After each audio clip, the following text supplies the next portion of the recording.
Assalamualaikum warahmatullahi wabarakatuh. Shalom, Om Swastiastu, Namo Buddhaya, salam kebajikan untuk kita semua. Yang terhormat Bapak Ibu dosen serta teman-teman yang saya banggakan. Perkenalkan, nama saya Julia Aksan. Saya seorang mahasiswi ilmu komunikasi dan juga ahli pengamat di bagian sosial media. Hari ini kita akan membahas mengenai dampak media sosial terhadap kepercayaan diri Gen Z. Saya ingin bertanya sebelumnya, siapa di sini yang 24/7 on terus di media sosial? Ada? Tentunya kita semua ya teman-teman, rata-rata kita semua membuka media sosial terus setiap hari. Mari kita merenungkan sejenak, berpikir sejenak. Let's thinking about berapa kali kita membuka media sosial di hari ini. Jadi kita bahkan dari bangun tidur pun kita sudah membuka media sosial. Even dari scroll TikTok, dari scroll Instagram, atau dari melihat berita-berita di X atau Twitter, ya kan?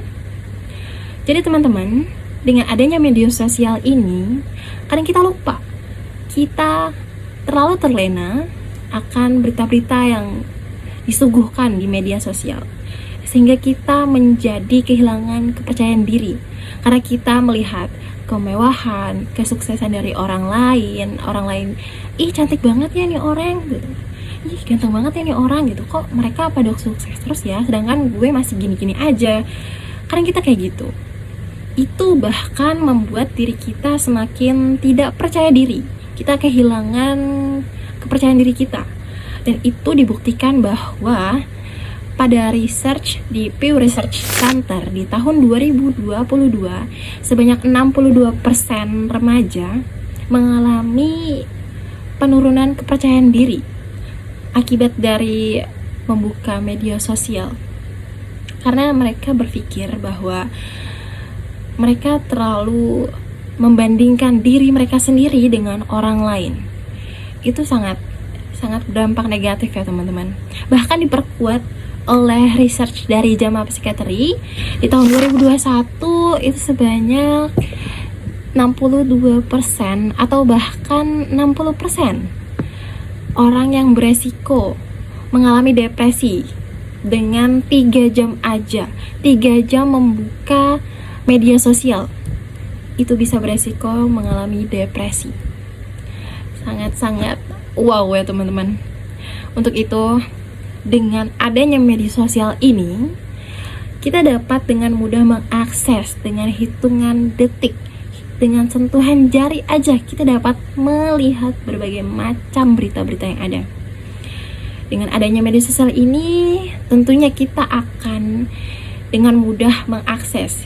Kita juga bisa mengekspresikan diri kita sendiri melalui karya-karya kita dengan hal positif, dan juga ini berdampak positif dengan sesuai dari research Psychological Association American di tahun 2023.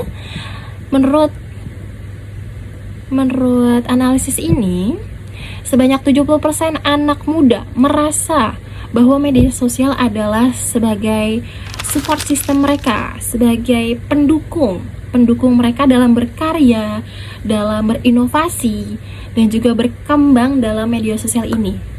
Nah, untuk itu adalah sebuah kemajuan, sebuah hal-hal positif yang dapat diambil dari media sosial ini, teman-teman.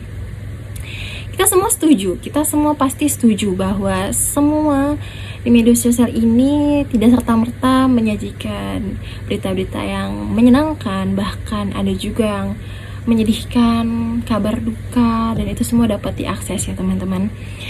Artinya apa teman-teman?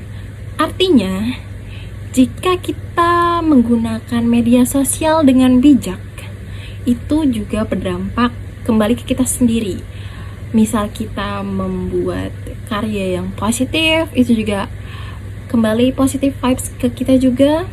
Sebaliknya, jika kita melihat berita-berita yang negatif atau dengan adanya kemewahan yang disajikan di media sosial, itu membuat diri kita menjadi kurang percaya diri atau dengan membandingkan. Itu kebalikan dari dampak positif yang kita dapatkan dari media sosial ini ya teman-teman. Jadi dengan media sosial justru dapat memperkuat hubungan sosial dan juga membangun rasa percaya diri, membangun interaksi antara satu sama lain.